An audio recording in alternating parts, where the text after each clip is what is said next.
Some people are going to think that this is crazy, but some others are going to think that this is brilliant. Hai teman-teman, hari ini aku mau share sama kalian tips gimana caranya quieting the sound, the voice in your head. Kalau kalian pernah ngerasain anxiety, kayak kepalanya noisy banget, kayak banyak chatter, kalian gampang khawatir, kalian kepikiran ini dan itu, kayak ada suara yang, aduh kamu harus ngerjain ini, kamu harus ngerjain itu, kenapa sih tadi kamu nggak gini, kenapa kamu nggak gitu, atau nanti kalau nggak berhasil gimana, kalau rusak gimana, kalau dan semua suara itu yang ada di kepala.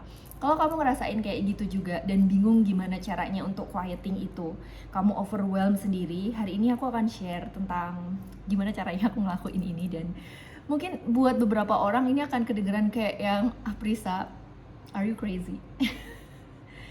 No, I'm not. No, in all seriousness, I'm not. Tapi sebenarnya apa yang aku share di sini mungkin menurut beberapa orang tuh kayak, are you talking to yourself? Nanti kalau kamu gila gimana? The thing is, you must do this with consciousness, dengan awareness. Kayak kamu harus bisa bedain. Oke, jadi kamu pasti kayak Aprisa ngomong apa? Oke, sabar dulu. Oke, sebelumnya aku mau perkenalkan dulu, nama aku Dira Aprisa dan aku certified life coach. Aku juga tarot reader dan aku punya ADHD. Jadi ada banyak banget suara di kepalaku. Kalau kalian nggak tahu ADHD apa, nggak apa-apa. Tapi kalau kalian tahu, you know how it feels.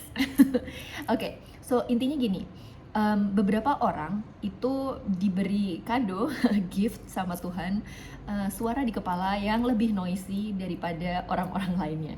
Aku termasuk, dan aku yakin juga followersku yang di Instagram banyak juga.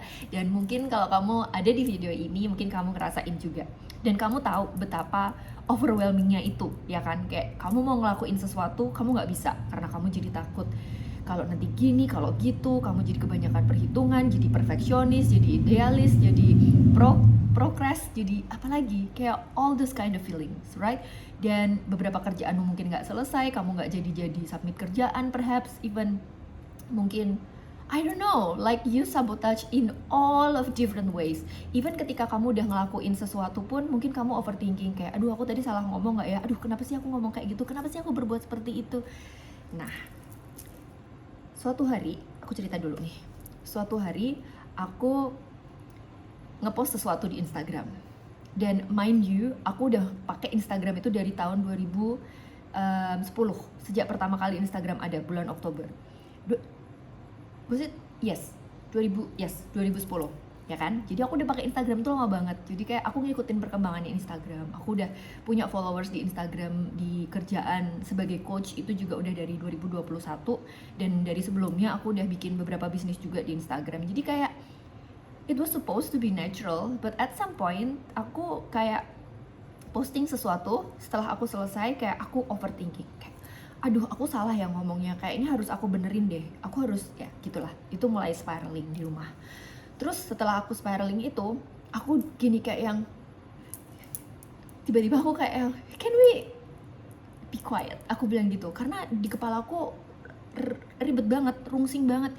Aku sampai nggak bisa, aku ada anak di rumah, aku nggak bisa ngobrol sama dia, aku nggak bisa fokus ke apapun yang mau aku lakuin. Kayak aku jadi pengen scroll handphone, pengen perbaikin postanku, pengen ngedit dan sebagainya. Terus aku bilang kayak, wait, stop.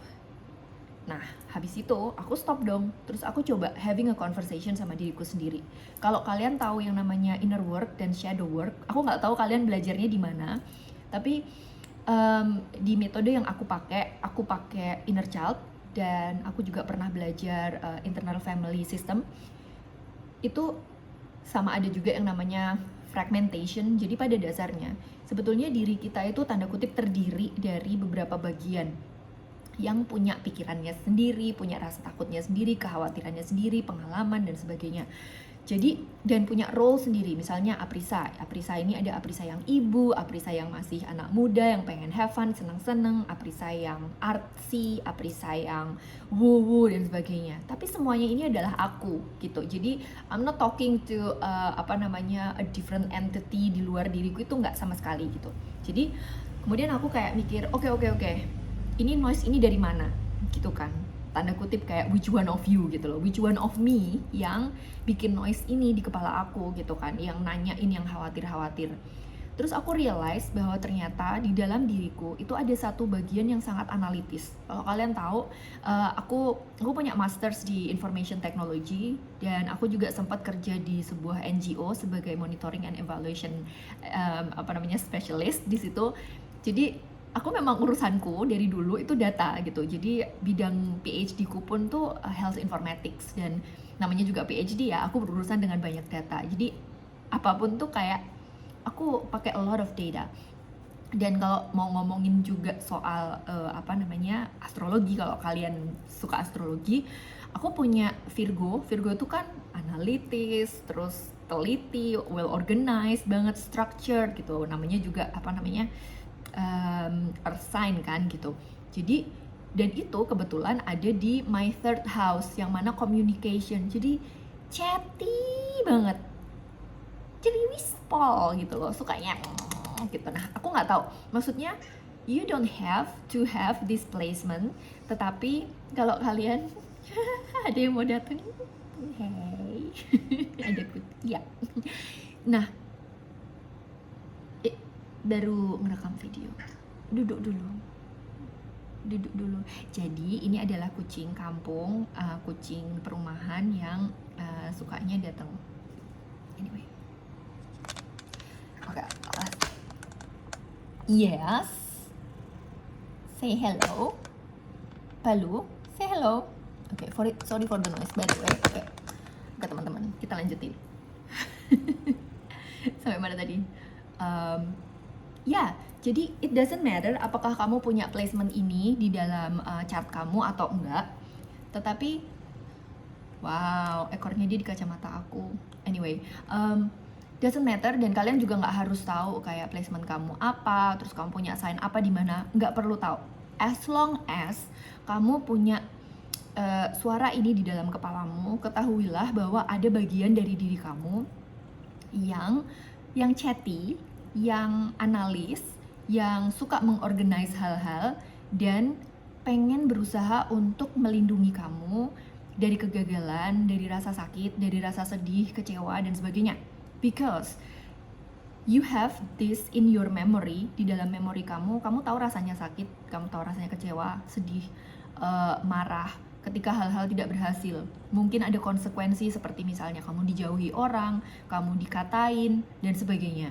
Kalau misalnya ada konsekuensi ini, maka secara alami, dirimu, otakmu akan berusaha untuk melindungi kamu dari ini, dari kejadian seperti ini. Jadi apa yang dilakukan otak kamu itu adalah untuk trying to protect you melalui berjaga-jaga, kayak gimana caranya memperbaiki yang tadi sudah kita lakukan. Kemudian kalau misalnya kita udah ngelakuin sesuatu, kita akan mikir kayak, was that wrong? Kenapa kok orang responnya kayak gini? Kenapa kok mereka bilang kayak gitu? Dan sebagainya. Terus kayak, apa aku salah ya? Apa aku harusnya ngomong ini dan ngomong itu dan sebagainya. Terus jadi spiraling itu tadi, thoughts, oke, pikiran. Nah, terus waktu itu aku kan ngobrol nih sama bagian dari diriku. You don't have to do this. Aku cuma cerita prosesnya. Nanti di akhir aku akan kasih tips gimana kamu bisa menggunakan ini. Terus habis itu aku having conversation dong sama bagian diriku yang ini. Kalau kalian ikut salah satu spiritual teacher yang namanya Teal Swan, itu dia punya satu video khusus namanya Parts Work, dan aku udah ngelakuin Parts Work itu udah bertahun-tahun, udah ngelakuin Inner Child juga bertahun-tahun. Aku sempat punya coach Inner Child dan aku bekerja selama setahun sama beliau untuk healing aku sendiri, dan aku juga bikin program aku sendiri. Jadi kayak buat aku ini natural. Jadi kalau buat kalian ini belum natural, kalian nggak harus ngelakuin ini, tapi aku akan share prosesku, kemudian nanti kalian tinggal ambil tipnya aja, oke? Ya udah dong. Terus akhirnya aku ngobrol sama bagian diriku yang ini, dan ternyata memang benar dia mau melindungi aku. Makanya dia akan mengumpulkan data. Dia ngumpulin data dari masa lalu, pengalaman-pengalaman aku, kegagalan-kegagalan aku, kayak the reason I failed, the reason I messed up gitu, terus where things didn't work dan sebagainya. Kemudian ketika dia melihat ada hal-hal yang aku lakukan itu berpotensi untuk mengecewakan aku, untuk gagal, untuk bikin aku sakit, sedih dan sebagainya, dia akan kayak nyalain sistem alarm gitu untuk Aprisa hati-hati gitu. jangan ini, jangan itu, jangan-jangan nanti ini begini dan begitu, mungkin kamu harus memperbaikinya dengan situasi seperti ini. Nah, kalau orang bilang, ya iya sih, itu semacam kayak anxiety. Kalau kalian udah pernah nonton Inside Out, particularly yang kedua, itu ada satu tokoh baru, ini spoiler, jadi kalau kalian pengen nonton dulu aja. Ini spoiler, di yang kedua itu ada tokoh baru. Jadi selain di yang pertama itu kan ada anger, joy, sadness, disgust, sama fear gitu. Jadi ada 5 komponen ini di dalam kepala. Nah, kalau yang di nomor 2 itu ada bonus beberapa dan salah satunya adalah anxiety, warnanya orange. Kayak kucing ini. Anyway, nah si anxiety ini tugasnya untuk calculating data dan ngasih tahu kita where possibly things can go wrong. Habis itu, si anxiety-nya aku, tanda kutip, yang waktu itu aku kasih nama Claire gitu, kayak, wait a minute, jadi kerjaan kamu ngumpulin data? Yes. Jadi kerjaan kamu adalah untuk ngelindungin aku? Yes, right. So, kalau itu kerjaan kamu, that's not helpful. Aku bilang gitu. If what you want adalah untuk helping me, untuk ngelindungi aku, you don't need to do that. Aku bilang gitu. Terus aku bilang, terus dia kayak yang bingung. Terus aku gimana? Kayak, how am I going to use my skills, my capacity dan sebagainya gitu kan. Kamu imagine anxiety yang ada di dalam kepalanya Riley di di film itu gitu. Itu kayak dia bingung. Okay, then where should I put all of this energy dan all of this ability untuk analyzing data, right? Terus akhirnya aku bilang sama dia, okay, look, now aku akan kasih kamu tugas, yaitu untuk finding out what worked in the past and why. Jadi instead of looking for what didn't work, you find out what worked in the past, okay? If we don't have any experience of things working, your task adalah untuk recognizing surrounding us dan in the past, apapun yang ada, yang sudah berlalu, yang sedang terjadi dan akan terjadi, apa yang working, apakah itu dari orang lain dan sebagainya. Itu hal kedua yang aku minta untuk cari dia. Jadi kayak be more alert instead of terhadap hal-hal yang tidak bekerja, alert terhadap hal-hal yang bekerja. Alright? Apa yang bisa berhasil. Kemudian yang ketiga, aku juga minta dia untuk find me ways to make things work, but in the background. Kenapa aku minta in the background? Karena kalau aku minta di depan, maka kehidupanku akan penuh dengan planning, analyzing, dan itu akan capek banget buat aku. Akan tetap noisy dan chattery gitu loh di kepalaku. Makanya aku bilang kayak do that in the background. Jadi find ways to make things work but in the background. Kenapa? Biar nggak ganggu. Jadi biar dia mainnya di subconscious, di bawah sadar. Ya udah dong. Terus habis itu setelah aku bilang kayak gitu, suaranya mulai hilang. Dan waktu itu aku juga ngomong satu hal lain sih sama dia waktu itu, kayak yang, look, I don't need your analysis about the Instagram post right now. What I need you to do adalah, aku sekarang mau mandi. Itu pas itu aku lagi mau mandi gitu kan. Terus aku having that conversation tanda kutip di dalam kepalaku itu pas mau mandi. Terus aku bilang, look, I'm gonna shower right now. Dan habis ini aku mau doing something. Aku mau creating something gitu. Aku mau nulis sesuatu gitu kan. Kayak now aku mau mandi, habis ini aku mau nulis sesuatu dan I will need your help. Aku bilang gitu. You are going to find me data. You are going to help me to write this thing that I'm planning. Dan ya sudah, habis itu tiba-tiba suara itu gone, sepi aja gitu. Terus habis itu aku kayak yang wow. Jadi lesson learn yang aku mau share sama kalian dari ceritaku yang panjang itu tadi, kayak teman-teman, you might have a lot of noise in your brain. Aku pernah dapat saran seperti ini. Wah, noise di kepala kamu keras banget ya, dari seorang coach gitu. Wow, noise di kepala kamu keras banget ya.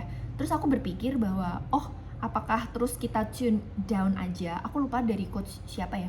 Tapi kayak di tone down, kayak kalian tahu tombol AC yang ada suhunya gitu, itu kayak di tone down gitu biar suaranya jadi pelan gitu. Dan aku udah ngelakuin itu berkali-kali tapi it doesn't want to tone down. Because what? Because it has energy, because it has mission. Karena there is this part of us yang punya misi gitu loh, dan misinya dia adalah untuk membuat kita berhasil. Jadi si anxiety itu dia memang dipenuhi dengan rasa takut gitu, dan si Claire yang ada di kepalaku yang namanya Claire ya, I'm so sorry kalau ada yang namanya Claire di sini. Tapi kayak ngomong-ngomong, Claire itu artinya clarity, artinya jelas.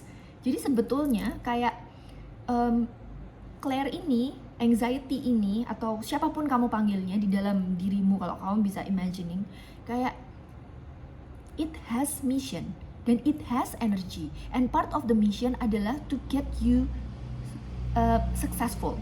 Tapi caranya gimana? Itu yang kadang-kadang kita perlu arahin. That's why yang kita bisa lakukan adalah ngasih tahu dia untuk fokusnya kemana. Jadi instead of collecting data of things that didn't work, you collect data on things that work, ya kan? Dan in our surrounding, kayak what are the proofs? What are the possibilities? Jadi look for possibilities dan look for different ways to make things work. 3 hal itu yang kita fokusin. Kamu analisis datanya, terus habis itu kamu kerja in the background biar nggak berisik ngegangguin aku. Karena apa? Kalau kamu mikirin yang gagal-gagal, itu instead of making me moving towards the things that I want, you make me move atau nggak move at all, gitu kan? Nggak making decision, atau even malah making decision yang berdasarkan fear, yang berdasarkan rasa takut.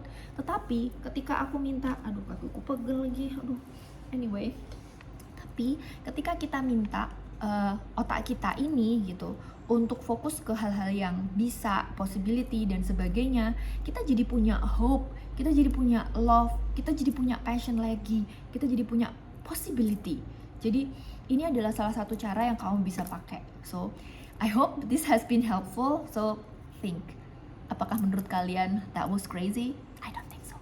Menurut aku itu parts work dan it has been working so much for me.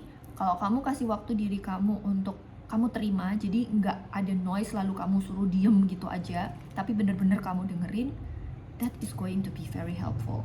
Oke, kalau kamu pengen kerja sama aku terima coaching, di bawah ada description, kamu bisa coaching sama aku gimana caranya untuk quieting suara yang ada di kepala kamu, untuk kita proses bareng-bareng. Mungkin kamu juga mau inner child coaching, aku bisa di bawah, silahkan klik aja linknya. Aku juga punya kelas reparenting inner child dan banyak kelas lain, kamu scroll aja ke bawah. Kalau kamu punya pertanyaan, di bawah juga ada tempat untuk nanya. Kamu bisa DM aku di Instagram @dear.aprisa. Kalau kamu suka, silahkan like dan jangan lupa subscribe biar kamu bisa dapat video-video kayak gini selanjutnya. Dadah, sampai ketemu.